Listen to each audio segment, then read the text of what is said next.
The views and opinions expressed in the following program are those of the hosts and guests, and not necessarily those of the staff or management of Worldwide Digital Broadcasting Corporation.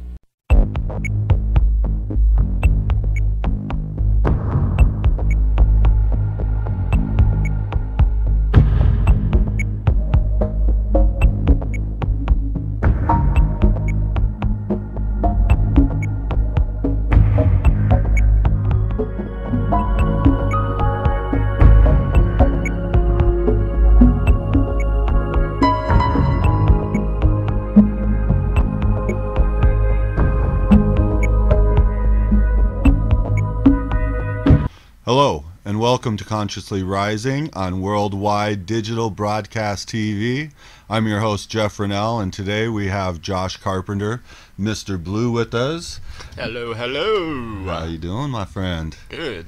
Today we're going to talk to you a little bit about social media etiquette and how to handle yourself on social media, whether you're getting bullied, how to just create a good profile where you don't have security problems and give out too much information and different things like that. So, Josh, why don't you tell us a little bit about yourself, if you don't mind? You are the creator of Mr. Blue TV. Yes. So I know that you have a lot of passion for that project as well, too. But can you give our listening audience just a little bit of info about yourself? Yes, my name is Josh Carpenter. I own a company called Impact Image Marketing, and I also do freelance digital media.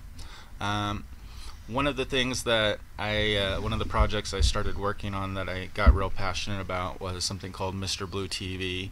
It's a YouTube channel, and on it I have different types of edits that I do, motivational videos, local news, shows that I've done, and I really enjoy working with video and working with digital media and really trying to expand my horizons. I even went the corporate sector for a little bit and worked with a tech company in California and got to market a product called Servi, which is an autonomous robot. So that was a really fun project. So I really like getting into projects that expand my horizons and really challenge me and let me use my creativity. So if you're looking for somebody that does that, yeah, that's me. And so, but your specialty, where you really specialize in all of those fields, is really with social media. I know you even do classes, or you have done classes on teaching people how to create profiles and do different things on there. I know I've taken them a few times and forgot a lot of stuff I've learned already, but you do different things like that as well, too. Yes. I do mostly private coaching, or if companies would like a trainer to come in order to work with, their team or just, the owners of the business. That's kind of how I run it. I used to do classes on a regular basis, but the truth of the matter is, if people want to learn and be consistent, they have to be able to do it on their own. And so that's why I've chosen to go this route, in order to be able to go to the places that are calling and really needing the help, instead of trying to do it all in one location by myself. Awesome. So let's just get to it then. So when we're talking social media, we're talking like Facebook, Twitter, even YouTube as well, correct? YouTube, Instagram, Snapchat. And there's new ones every single day out there. Pretty much. There's over 360 now, probably far exceeding that. So, I mean, myself alone, I've probably dabbled in over 100 different platforms. Wow. Just to test the waters, see what the different thing is. And so let's get right on that right there. So if you've been in over 100 of them, then that means your information has been out in over 100 different platforms, and probably is still out there in those platforms, correct? Some of the accounts I shut down. Some of the companies, like Blab, went out of business, got bought out. So it was really just a testament for me, in order to see what companies were staying, see what the trends were, and it really helped just give me an idea. Sometimes I wouldn't even create accounts under my name. I would do an alias name just so I could test the platform before I started putting my public profile on it. And by doing that, that's where I really got to know the landscape of digital media and social media. Okay, and I can understand that, but most people probably wouldn't be able to do what you're doing there. Right. So my point where I was hinting at, and where you might be able to help them out at, is if you're putting that much information out there, how do you do it? I mean, do you go back and close your accounts? You said you closed a few of yours. So when you close an account, is that securing your information? Do you, I mean... It doesn't really secure your information. It takes it off of whatever that platform is. But anything you put out on the internet could permanently be out there. I mean, there's ways to screenshot, download videos. As a matter of fact, somebody could be downloading this video right now, and you know. Yeah. So when it comes to that kind of stuff, I mean, there's really nothing you can do in that sense except for be aware of what you're putting out there. But to answer your question on what platforms should certain people be on, that's really determined by your company, your demographic audience, and what kind of different things you want to put out there. Is it a public figure? Is it a product? Is it a show? So once you determine all of the content that you want to put out there, then that's when you determine what platforms you use. Okay. But so I mean, if you're trying to really watch what you're doing and stuff, or one thing I was just kind of get at too is, and you mentioned it, is that your information is going to be out there for a long time, and it could be out there forever in those platforms once you put your information out there. Yes. So I know this is your business on going and learning different social media, but would you advise other people to check all these different platforms out, or how would you advise them to keep themselves safe if they're going to go? I mean, like, if I'm, like, I am a parent, and I got two beautiful little daughters and stuff like that, so if they're going to start to do social media, how do I protect them? So when it comes to being a parent, when it comes to the internet and kids, I mean, you can put parental guides out there, but they could watch a YouTube channel that shows them step by step how to take those parental guides off.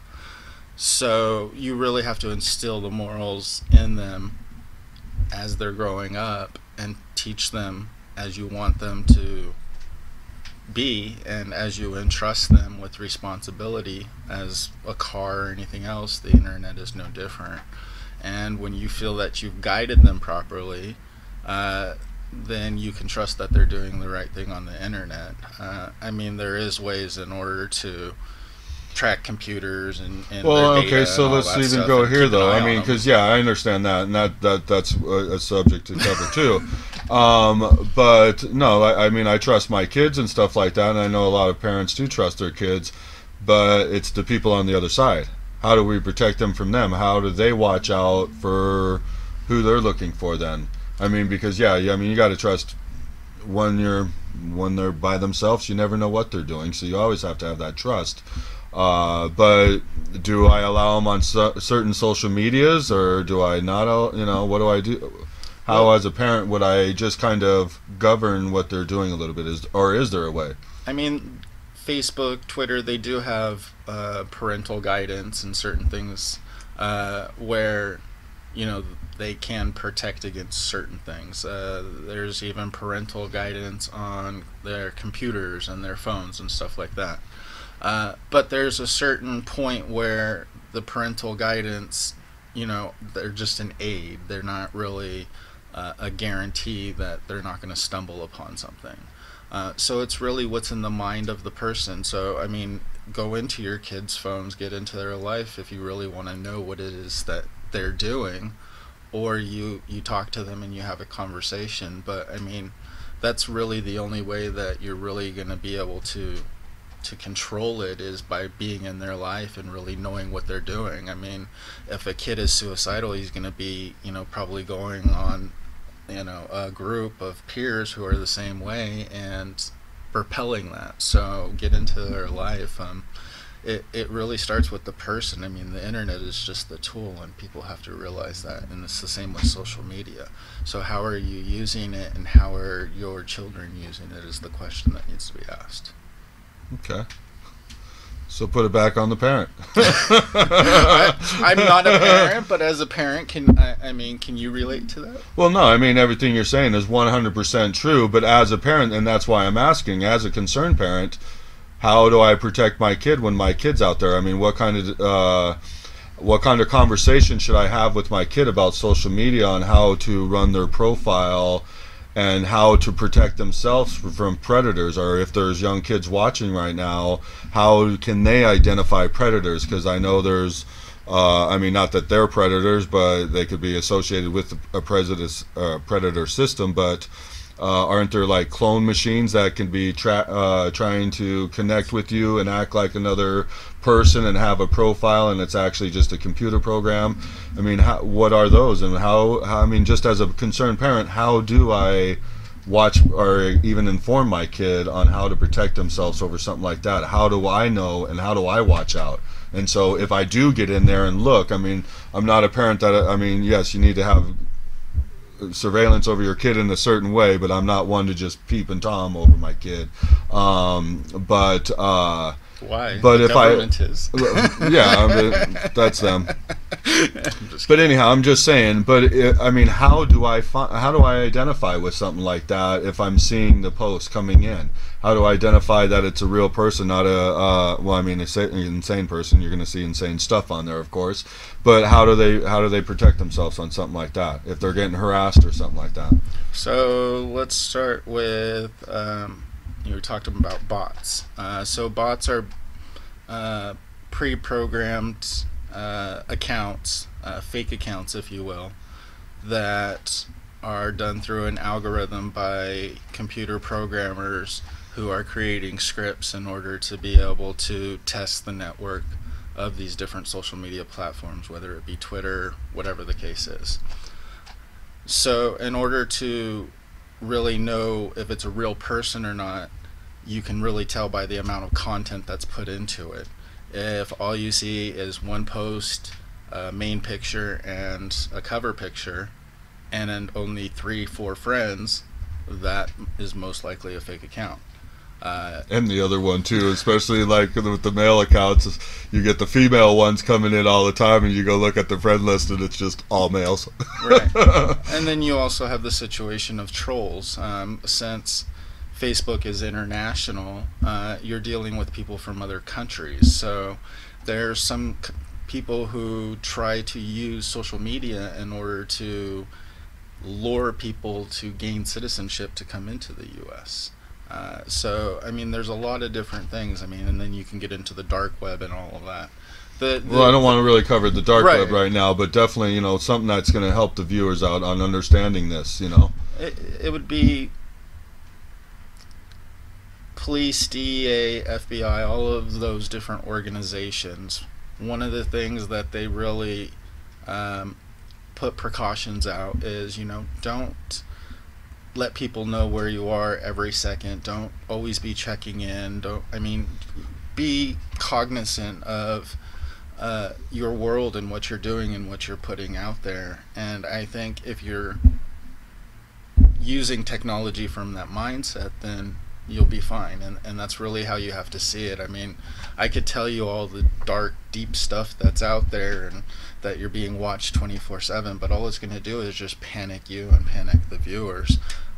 When Edward Snowden gave the information about the NSA and how they were spying on citizens, everyday citizens, it was a shock to the world, but to a lot of hackers and technology gurus, it wasn't a big thing. And now our smart TVs, have capabilities that can have you while you're sitting on your couch. You can be watched. So through your computer screen. So there's no guarantee to safety. It's proceed with the internet as you would proceed in life. If you're walking down the street, and you see something different, well, if you're on the internet and somebody says something to you, you unfriend them, do whatever you have to do to get. Right. There's blocking features. There's ways in order to not get harassed, and these platforms have worked diligently in really making it so people wouldn't get bullied or harassed. So use the features and use the the questions, forums, and Facebook will help you along. I actually just put out a post the other day that I got from Facebook saying, thank you for helping make Facebook better, because when a bot comes along, I end up reporting it. And I mean, I get so many of them. I think I've taken down like 50 accounts.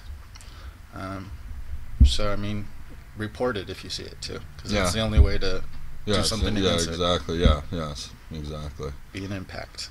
Awesome. Well, we're going to take a quick commercial break, and we will be right back. Crazy Terry here with your car care tip of the day. So it's not a bad idea every now and then to check your battery. If you don't know how to do it, have somebody check it for you. Just a visual inspection can tell you a lot about your battery. So as we can see here, this battery's got a hold down. It's nice and tight.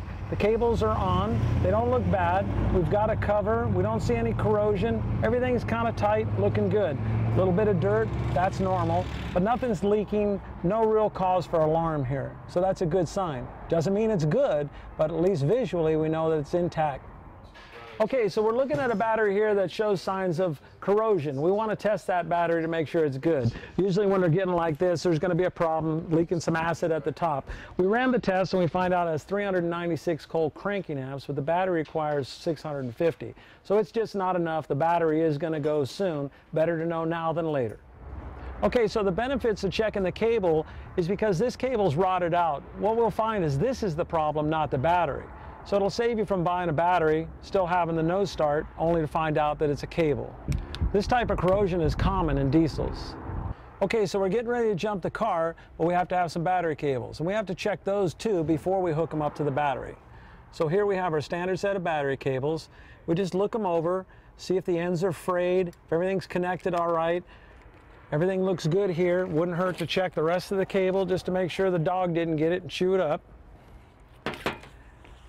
We have red and black. Red's positive, black's negative. You always want to hook the positive up first and then the negative. And I'll show you how that's done right now. Keep these off to the side so they're not touching each other. Hook up your positive. You can find that right here by the plus sign, the negative sign. Plus is positive, red. Make sure that's securely hooked up. Keeping these away from each other. Hook up your negative cable. Just got to fight it on there. Figure out a way to get it. Wiggle it a little bit so it ensures a good connection. Now you're transferring voltage. If I hit these two together, we're going to spark.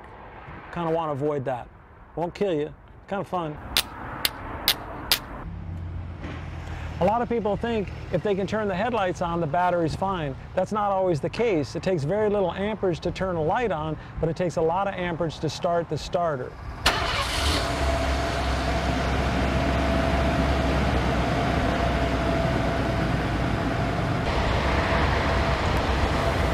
I recommend checking the charging system every oil change. At Sun Valley Automotive, there's never a charge for that. This is Crazy Terry with your car care tip of the day.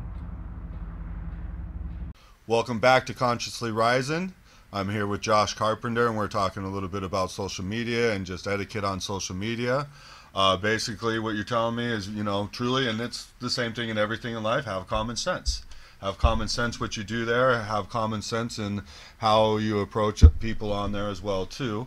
And just really quick, and again, this is, I'm sure, is just common sense too, but what information do you want to give and which information don't you want to give if you're creating a profile or maybe a business profile, and just in general, just to make sure you don't give out too much information? Does that make sense? Okay, so let's take that from 3 different perspectives. Okay.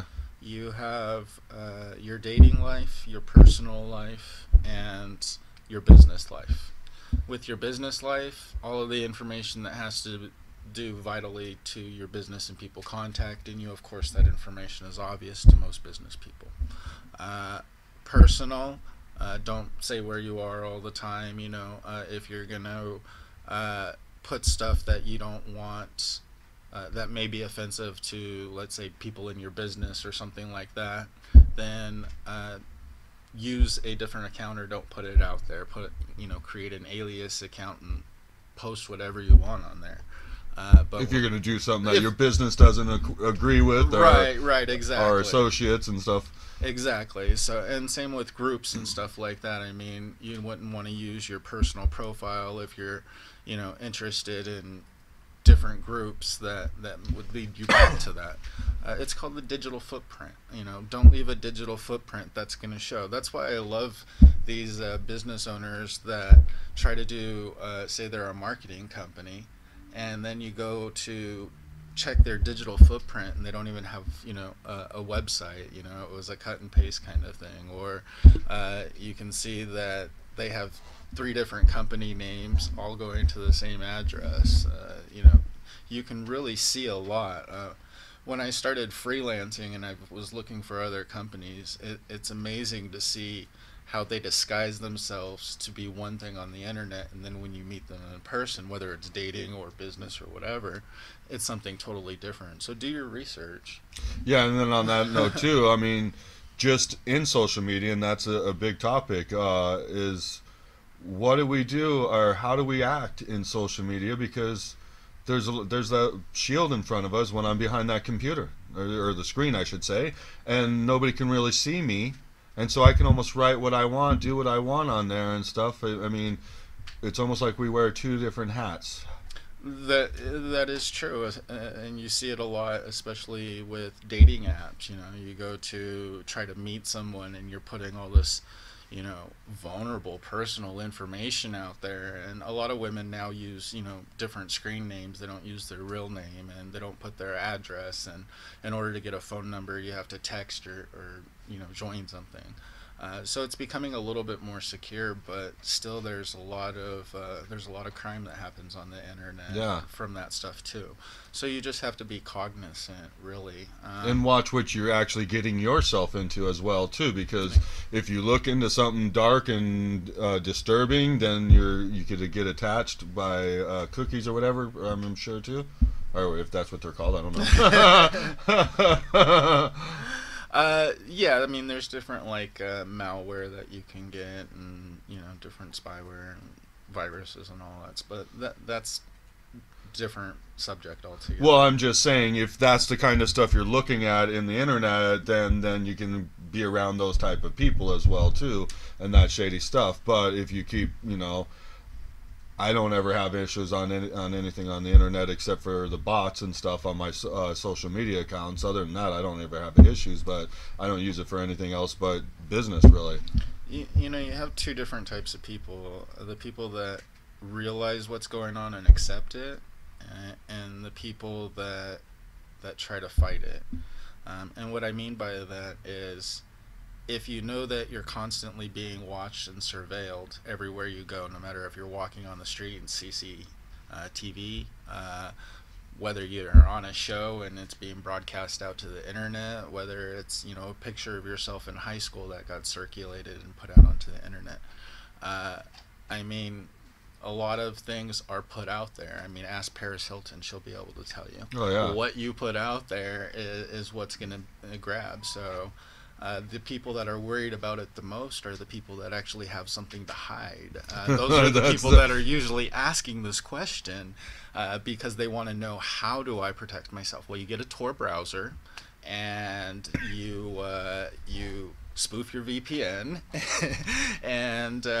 and you use different servers and bounce around, and you can kind of remain anonymous if you want in that sense. If you go to my website, I've actually done a blog on how to do it step by step. So if you want your privacy, there's ways to do that and get that out there. But what is the reason that you're asking? Well, that's what I asked the person asking me. Because I mean, truthfully, if I know how to do the security measures, I'm going to do them just for my own security, because I'm sure if I'm doing that, that's taking that next measure. I mean, it's just that in life. If you educate yourself on the subjects you're working in, it only helps you through that, and not, put you in that victim category, whatever it is. But yeah, I mean, me personally, I wouldn't mind check out that video, so I know how to do some things. I mean, not that I need to hide anything, but if I'm on there, I don't want to be seen. ImpactImageMarketing.com/blogs. Yeah. What was I just gonna ask you? Never mind. Well, I know one of the things that we wanted to talk about is how do we find a fine balance, if you will, between social life and actual real people versus communicating and being constantly glued to our devices and being antisocial. That's a huge question for a lot of people, and sometimes there is a challenge in being able to balance that. You just have to be cognizant. Like right now, the reason that I have my phone out is to actually prove this point. But normally in a communication, if you and I are doing something, then it's going to be, down away from it, and you're going to show the person that you're with the respect. So, I mean, when it comes to etiquette, there's just, certain kinds of etiquette. If you're on a date with a girl, are you going to have your phone and constantly be on it? What kind of, signals is that going to give to her? And you also have to think from perspective of body language. What is your body language saying to the person that you're with if you're constantly on your device? Well, yeah, and I think it's going to take the art of listening away from people, because if you're not constantly having a communication like this, you're not always listening. If you just look on your device and say, oh, Josh text, oh, this is what he had to say, okay, put it down, and then I don't have to respond for a half hour and stuff, and then it takes me a while before I have to look. So it's really cutting off that communication and that listening aspect. And yeah, I think it can really, it's an amazing thing what's happening with the internet, but it also can be a negative thing as well too if people don't watch what's going on. And it still is a new thing, even though it's been around almost 20 years now, if not more. Well, and the way that it's changing, I mean, there's different ways that you can use it to where you can really impact relationships. Say there's long distance relationships out there, and well, now they're able to do FaceTime, or they can do Skype or something like that and actually be able to see each other. Whereas opposed to before in the 1950s, it was like operator, and yeah. Wow, I'm talking to somebody. So you got to really think, wow, we've caught all these different leaps, and let's take advantage of the things. I mean, there's tons of troops that, have been overseas that are able to speak to their families and try and have some form of communication. So it's done some amazing things in Egypt. There's been revolutions that have, been able to happen because they've had a voice on the internet. And we want to keep the internet free and be able to have that voice. Yeah, no, I know. I agree 100%. I think it's a beautiful thing. I mean, one thing it's done for me is I know when I first got on Facebook, all of a sudden, boom, all these people I haven't heard of from since high school started popping up, and now we have communication and stuff like that, which is awesome. And even though they're in other states, we could still see what's going on and say, hey, what's up, congratulations, all that stuff. So yeah, I mean, it really shows, like you were just saying a minute ago, before you're getting on just that telephone and you just that one-on-one conversation. Now we can have multiple conversations online at the same time, FaceTime, all that, but it's just so much easier to connect with everybody that it was so hard before. So yeah, it's doing some beautiful things, and there's another topic we need to get into here in a minute about all of that and make sure that it stays safe for us in the long run, having the internet around. So why don't we take a quick commercial break, and then we'll come back and talk about that, because that's an important subject for you and for all of us. Battle for the net. Yes. When we return.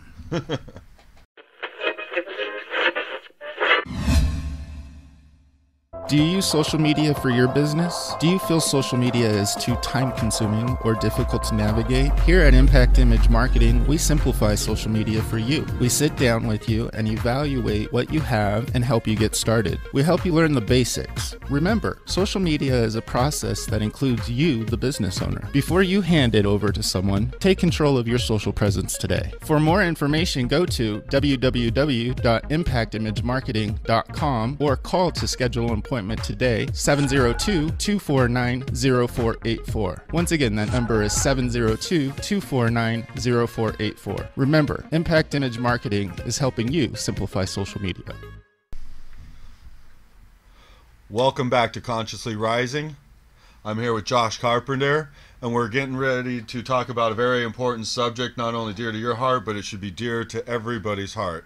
It is the battle for the net. And why don't you tell us a little bit about it, because it's kind of new to me in a way, and you can explain it way better. Net neutrality, as it is also known, This is a big thing that's going on all over the internet, and it's been trending for the past couple of months.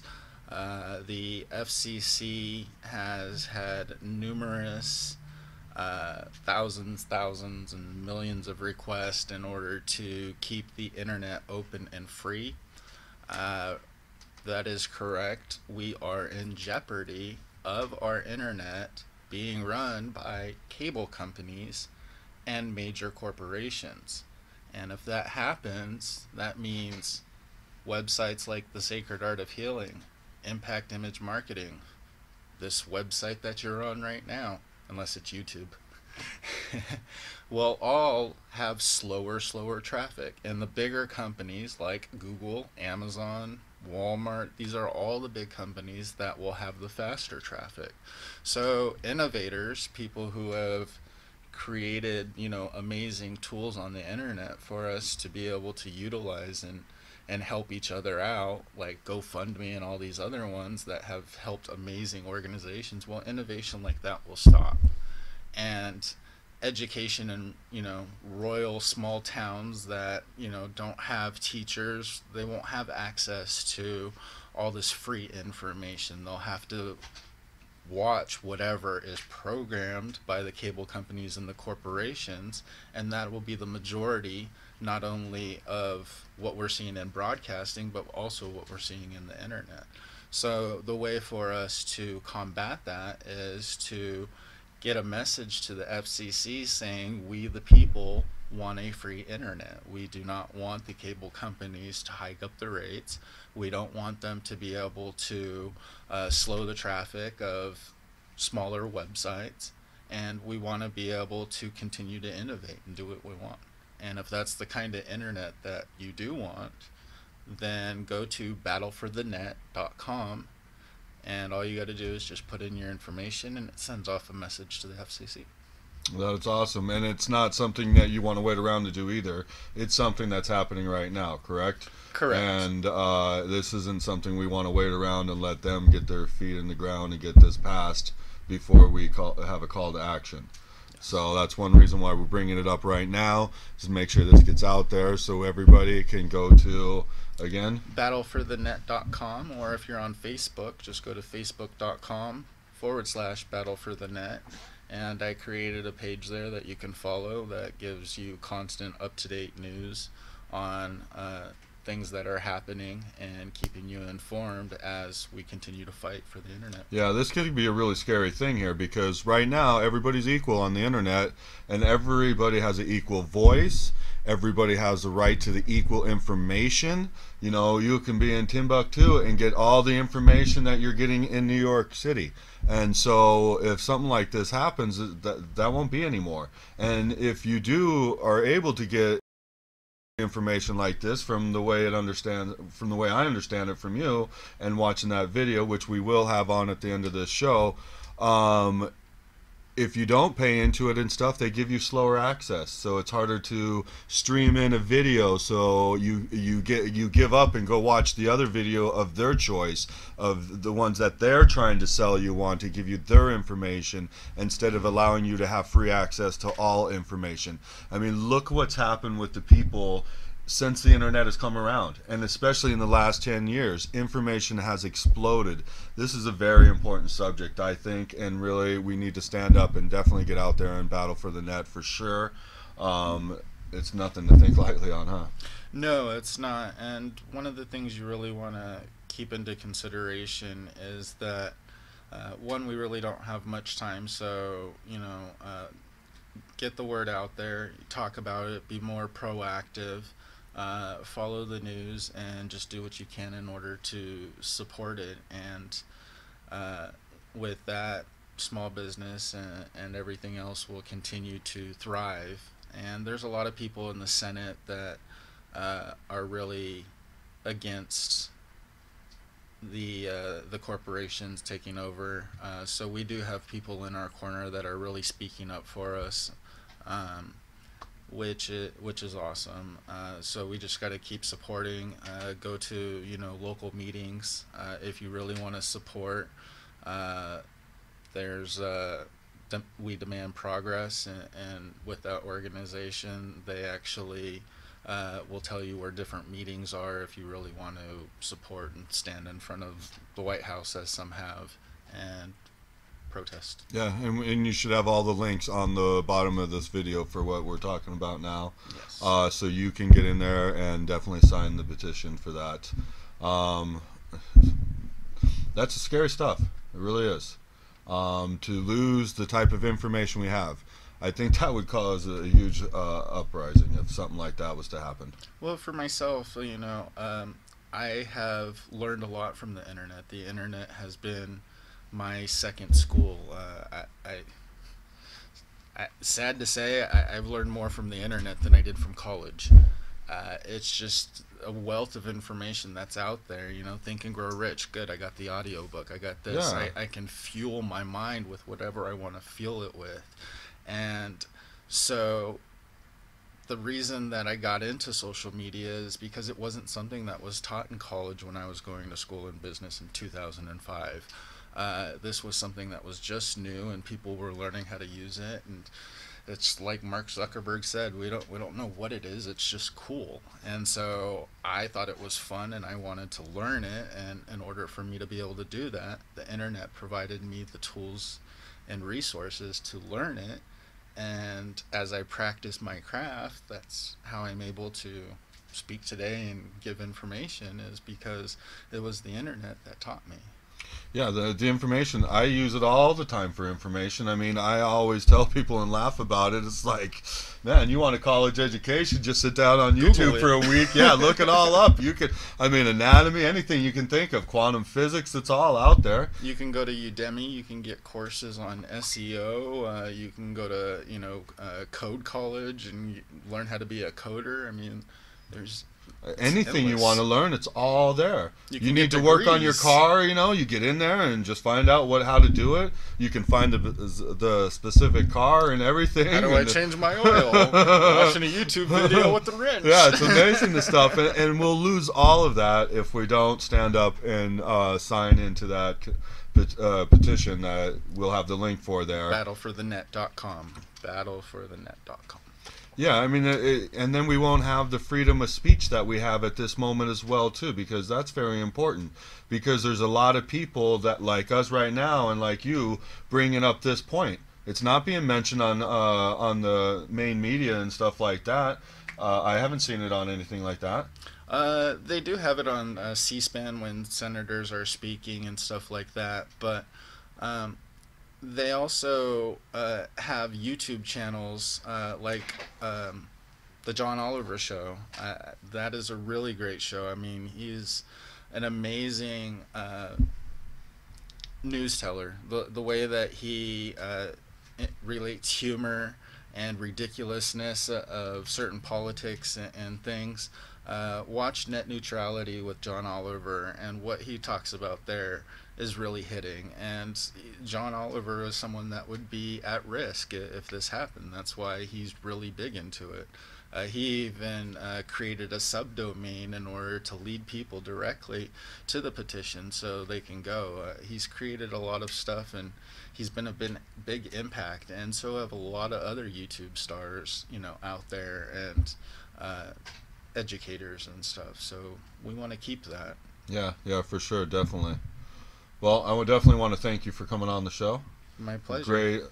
Great information, great knowledge. Yeah, if you ever need anything social media wise, this is the guy I go to him when I need him. He's amazing. Definitely check out Mr. Blue TV too. You'll find some crazy videos that he's edited and put in there. A lot of fun.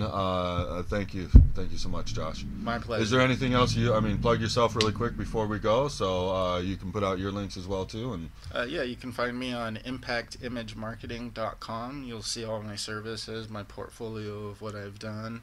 And for my freelance site, just go to joshcarpenternv, as in Nevada.com. And that will have all of my information, bios, and stuff there. And one last shout out. Yesterday we lost a Playboy legend, Hugh Hefner, and I just want to give a shout out to the man. He is the one who actually helped get me through puberty, so thank you. And a lot of guys here, I'm sure. So let's tip our hats to the man and give him a send-off as well. And also, I guess we got to mention what John's telling us. He happened to die on Hump Day. That's great. Great news, great news. Thank you, everyone. All Mr. right, Blue take here. care.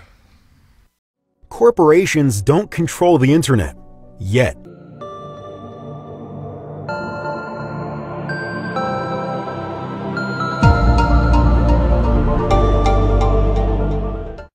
In the United States, Brazil, and India, net neutrality activists and small startups have been winning, with millions of messages to regulators and protests in the streets. I can tell you that the issue of net neutrality is a huge issue in the state of Vermont, and in fact all over this country. Through our email efforts, we ask people in our state, and in every state, to send statements to the FCC on their views on net neutrality. Over 40,000 people responded, sometimes with very long and detailed statements. Bottom line here is that the internet today is such a strong concept and is so very effective is because everybody is treated equally, whether you're Walmart, whether you're a small business, whether you're a kid doing research, whether you're a university professor. It is absolutely imperative that we retain net neutrality, and I'm going to do everything that I can to make sure that we do that. You can visit Google or Facebook, but they're not the internet. Amazingly, these giant corporations exist right alongside smaller independent websites, startups and activists working to lessen their power and create something independent that allows more freedom and is less intrusive than the big corporations. But now, that's changing. The telecom companies we use to access the internet are giving corporate giants like Facebook special treatment. Sometimes it's a marketing trick. Other times it's for profit. They sell special treatment.